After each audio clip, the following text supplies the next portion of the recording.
La retraite pour Eden Hazard annoncée aujourd'hui sur son compte Instagram à 32 ans, image de sa retraite internationale. C'était en décembre dernier, juste après la Coupe du Monde. Adieu les Diables Rouges, le 7 décembre précisément.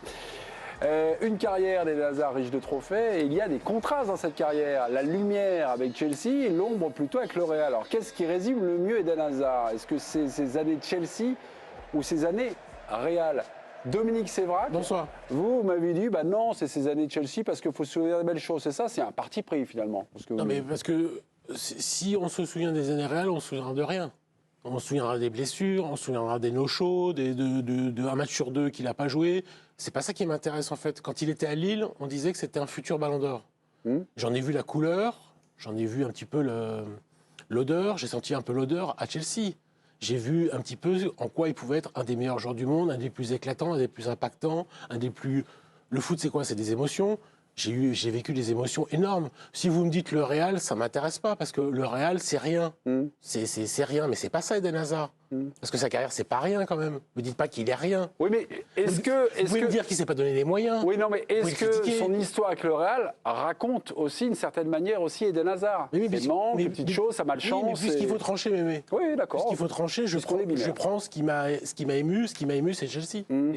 Grégory. Les joueurs de foot sont quand même plus ou moins des artistes. Tu peux à peu près leur accorder ça.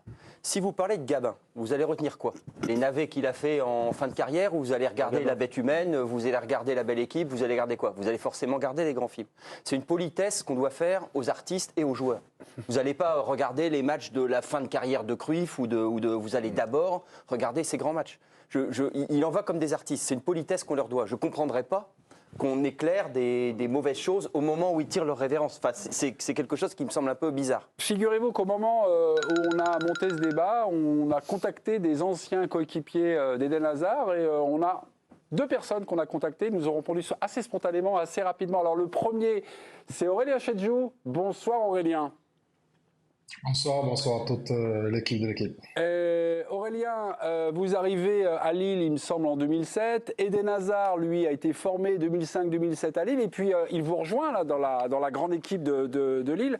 Je démarre sur, on va dire, quand vous le découvrez, là, les premières impressions lors du premier entraînement ou des premiers entraînements. Qu'est-ce qui vous a peut-être sauté au visage? On se replonge un peu dans vos souvenirs, Aurélien. Disons que je le découvre vraiment quand je suis sur le banc de touche à Nancy, parce que à l'entraînement, j'ai pas vraiment eu un œil attentif à ce qu'il faisait. Parce que si je me trompe si je me trompe pas, pardon, cette semaine, il n'a pas fait toute la semaine avec nous. Je pense qu'il est venu 2 ou 3 jours avant le match. Et à Nancy, sur le banc de touche, on est en train de perdre, je crois, 2-0. Et là, le coach Puel le lance. Et c'est là que je découvre, je me dis, mais c'est qui ce gamin en fait, quoi? Et c'est là que j'ai découvert tout le talent qu'il avait. Même si on a perdu ce soir, on voyait déjà qu'il avait quelque chose de spécial. Aurélien, vous êtes défenseur, vous étiez défenseur, il était attaquant. Est-ce que sur les entraînements, il y avait des choses, on va dire, un peu particulières? Lorsqu'on se retrouve face à Eden Hazard, vous en tant que défenseur, c'est quoi la difficulté d'essayer de maîtriser ce phénomène-là? Déjà, c'est quelqu'un qui a un centre de gravité assez bas, donc c'est difficile pour un défenseur qui a une grande taille ou qui préfère le duel physique. À savoir qu'à Lille, c'est quelqu'un qui n'était pas physiquement costaud comme il était à Chelsea avec la masse musculaire qu'il avait déjà là-bas à Londres. Donc c'était assez difficile de l'attraper aux entraînements parce qu'en plus c'est quelqu'un qui s'amusait, donc tout ce qu'il faisait, ça lui réussissait. C'est quelqu'un qui, quand il vient aux entraînements ou pendant le match, il vient s'amuser. C'est très difficile de l'appréhender sur ce qu'il veut faire parce que Eden, c'est un génie, c'était quelqu'un vraiment, il s'amusait aux entraînements et c'était assez difficile de l'attraper parce que quand il s'y mettait, il fallait peut-être s'y mettre à trois et il fallait en plus se faire la faute. Aurélien, on est à l'équipe et en général, il y a une rubrique que j'adore dans le journal de l'équipe le dimanche, c'est Parole d'ex. Et ça commence toujours par la même question. Quel est le joueur le plus fort avec qui vous avez joué? Et là, on parle d'Eden Hazard. Est-ce qu'il est dans votre top 1, 2, 3, 4? Enfin, allons-y, Aurélien. Non, j'ai eu la chance de jouer avec des top players quand même, mais je dirais que oui, il est dans le top 3. Il est dans le top 3 parce que c'est un génie, comme votre collègue le disait tout à l'heure. C'est ce que moi je vais retenir, hein. C'est pas surtout ses années au Real Madrid parce qu'on peut parler ce qu'il a fait, ce qu'il n'a pas fait.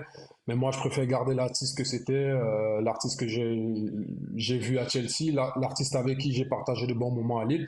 C'est ce que je retiendrai parce que au final c'est ça le Eden qu'on aimait en fait quoi. C'est pas celui qu'on a vu à Madrid où il a peiné, où les blessures l'ont empêché, où beaucoup de polémiques sont passées. Je préfère garder la superstar ou bien, enfin, pour les médias, hein, parce qu'avec nous, franchement, c'était un mec simple et il nous régalait aux entraînements et même en match. Didier vient de me dire, tiens, il est dans votre top 3, top 4. C'est qui les autres joueurs qui vous ont marqué là pour, on va dire étalonner Eden Hazard avec qui il y a Samuel Eto'o, il y a d'autres joueurs comme ça? Avec qui il a Il y a joué. Samuel Eto'o, ouais, avec qui j'ai joué, il y a Samuel Eto'o, il y a Didier Drogba, il y a Wesley Schneider, il y a Lucas Podolski, il y a Adebayor. J'ai plutôt eu la chance de connaître pas mal de bons joueurs, mais pour répondre à votre question, Eden il est dans le top 3, ça c'est sûr. Situe en tout cas le niveau d'Eden. Aurélien, il y a une question de Grégory Schneider. Il aimerait vous faire raconter une anecdote. Bah oui, parce que Alors je vous le passe et puis vous débrouillez maintenant, Aurélien. Hein. Grégory Schneider, Libération. Bah, surtout, je crois bien que c'est Aurélien qui me l'avait raconté lui-même, en plus celle-là. Ah, merde. Est-ce qu'il se serait pas entraîné un jour en lunettes noires, Eden Hazard? Ça, c'est quand on était champion de France. Je pense qu'on était déjà champion de France et il est venu. Cette semaine-là, quand même, j'ai envie de dire que on avait fait tout et n'importe quoi. Et Eden, il a sorti la spéciale. Il est venu en lunettes noires. Mais ce que j'aimerais dire aussi, c'est que le Eden, c'était celui qui arrivait aux entraînements sans lasser les chaussures et il vous faisait tout ce qu'il voulait sur le terrain. Je me souviens d'une scène avec le coach Rudy où il est arrivé juste avant les entraînements et le coach il parlait, il n'avait pas lassé les chaussures. Et on lui a demandé de lasser les chaussures. Il nous a dit, vous inquiétez pas, donnez-moi le ballon dimanche et vous verrez. Et je pense que c'était la semaine où on jouait contre Lyon en coupe, si je me trompe pas. Et à lui seul, il avait gagné le match. C'est Rio Maviba qui confessait ça. Souvent, il disait avant les matchs ou avant les rencontres, ça lui arrivait parfois. Aujourd'hui, c'est moi qui vous fais gagner le match. Vous avez été témoin de ces promesses là aussi là? Ah oui, bien sûr, bien sûr. Ça, c'était Eden tout craché, quoi. Ça, c'était quand on allait à l'échauffement, il fallait être concentré quand Rio, il parlait avant. Et Eden, on le voyait toujours main dans la poche, vraiment dilettante. Et aux entraînements, aux échauffements, pardon, on lui disait de pousser un peu parce que ça allait aller assez rapidement. Mais gros, tu me connais, toi. Te dérange pas. Donne-moi le ballon et tu verras. Et nous, ça nous surprenait pas parce qu'il parlait comme ça et il le faisait, en fait. On savait quel joyau on avait entre nos rangs. Donc, dès qu'on avait la possibilité de lui passer le ballon, entre guillemets, on lui disait quand même démerde-toi et il nous sortait pas mal de situations. Merci Aurélien. On va avoir un autre témoignage. Est-ce que vous avez tout dit ou est-ce que vous avez encore un petit truc à nous apprendre sur Eden avant de raccrocher, mon cher Aurélien? Bon, je l'ai lu aujourd'hui et je pense que c'est quelqu'un qui a mal vécu sa mauvaise période à Madrid, même si on dit qu'il s'en foutait, je suis pas sûr, c'est un compétiteur, même s'il ne le montre pas, c'est quelqu'un qui voulait vraiment réussir au Real Madrid. Aujourd'hui, je pense que le fait de rester avec ses enfants a pris le dessus sur le fait d'être sur le terrain de football. Je lui souhaite le meilleur, en tout cas, comme j'ai échangé avec lui dans la journée. Je pense qu'il est heureux aujourd'hui d'être loin de tout ça. Il profite de sa famille et il faudrait peut-être que les polémiques, bon, ça c'est après, quand on est star, c'est comme ça. Il y aura des gens qui seront pour, il y aura des gens qui seront contre, mais aujourd'hui, je pense que c'est un garçon heureux qui profite de sa famille à Madrid, loin de tout ce battage médiatique. Aurélien, vous parlez superbement et il y a Dominique qui a une petite question, Dominique Sévrac du Parisien qui a une question à vous poser. Oui, bonsoir Aurélien, mais ok, il est content de tourner la page, de vivre avec sa famille, mais à 32 ans, il est pas fini. Il ne pouvait pas avoir un dernier challenge en Ligue 1 ou éventuellement en Belgique? Il en a eu. J'ai échangé durant l'été avec lui. Il a eu des chèques en blanc en Arabie Saoudite et il y a des gens qui m'ont contacté pour lui en Turquie. Mais il n'a pas voulu vraiment. Il m'a dit il allait réfléchir, mais connaissant le bonhomme, je me suis dit, le réfléchir, c'est quelqu'un qui aime le jeu avant tout. Donc aujourd'hui, s'il décide d'arrêter, c'est que vraiment il est passé à autre chose.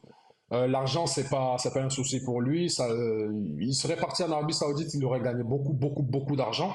Mais aujourd'hui, c'est pas ce qui est sa priorité, surtout que c'est pas un tricheur. S'il sent plus le désir de le faire, alors pour moi, c'était la bonne décision pour lui en tout cas. Le jeune homme que je connais, s'il a pris cette décision aujourd'hui, c'est que vraiment il voulait passer à autre chose. Et c'est pas certainement pour un dernier challenge, comme vous avez dit, ou pour le financier. Il n'est pas comme ça, Eden.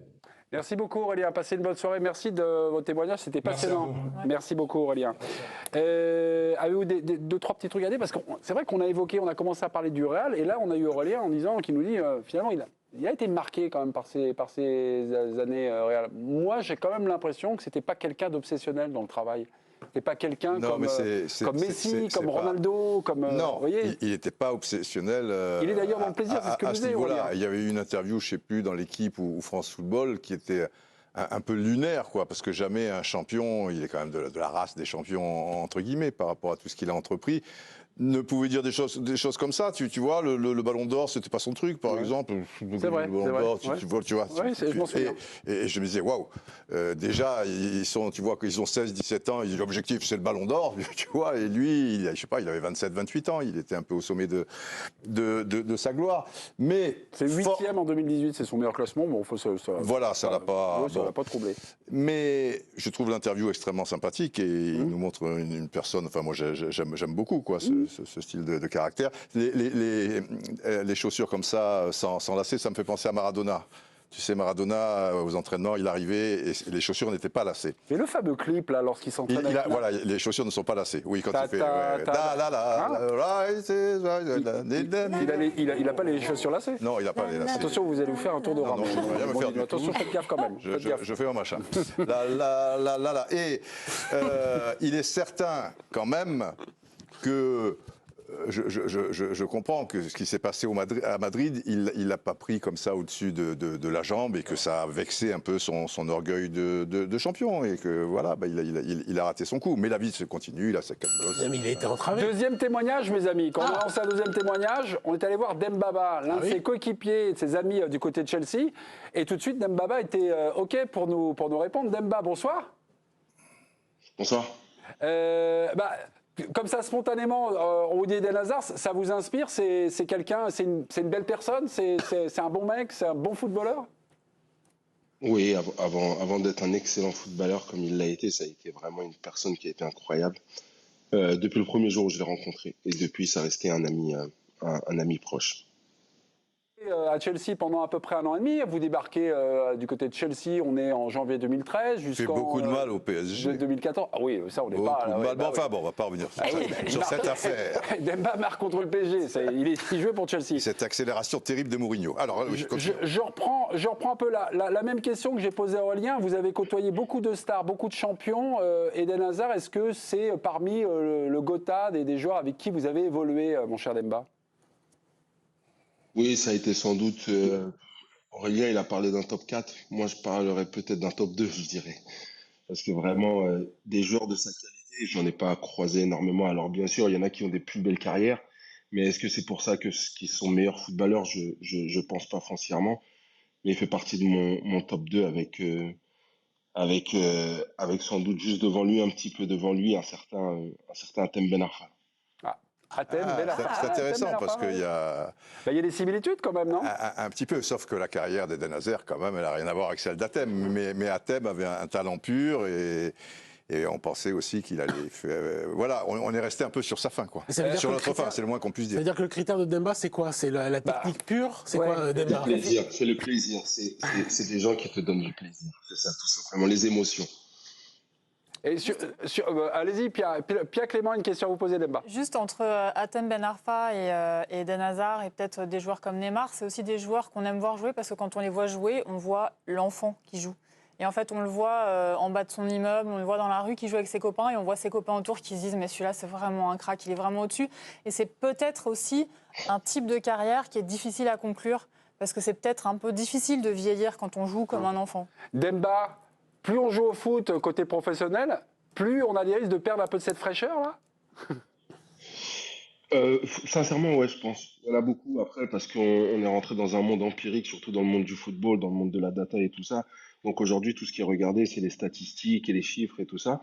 Et des mecs comme eux, ils sont restés entiers, un peu comme Ronaldinho il l'a fait dans sa carrière. Il a pas fait une très très longue carrière, pardon. Mais quand on pense à Ronaldinho, on garde que des bons souvenirs et puis le plaisir qu'il nous a transmis. Je pense que c'est un peu la même chose avec Eden. Et pourquoi je parle de joueur de foot? C'est parce qu'on parle de joueur. Un joueur, il joue, il s'amuse, il prend du plaisir. et il donne du plaisir. Et je pense que ces deux-là sont des joueurs et Eden, beaucoup plus longtemps qu'Athènes même, sont des joueurs qui ont pris beaucoup de plaisir, je pense, mais surtout qui en ont énormément donné. Juste avant de préparer notre petite rencontre, Demba, je suis allé voir quand même j'ai tapé sur YouTube les skills de notre ami Eden Hazard. Et il y avait un truc, il jouait comme un gaucher, il était droitier, mais il avait beaucoup de prises de balles, il jouait pour moi, c'est un droitier qui jouait comme un gaucher. Vous qui avez joué avec lui, c'est quoi son dribble? Qu'est-ce qui vous fascinait là, si vous nous ramenez juste au bord du gazon, là, on est dans le centre d'entraînement de Chelsea, un petit truc à nous expliquer sur le jeu typique d'Eden Hazard? Si on regarde bien, Eden, il n'a pas de dribble.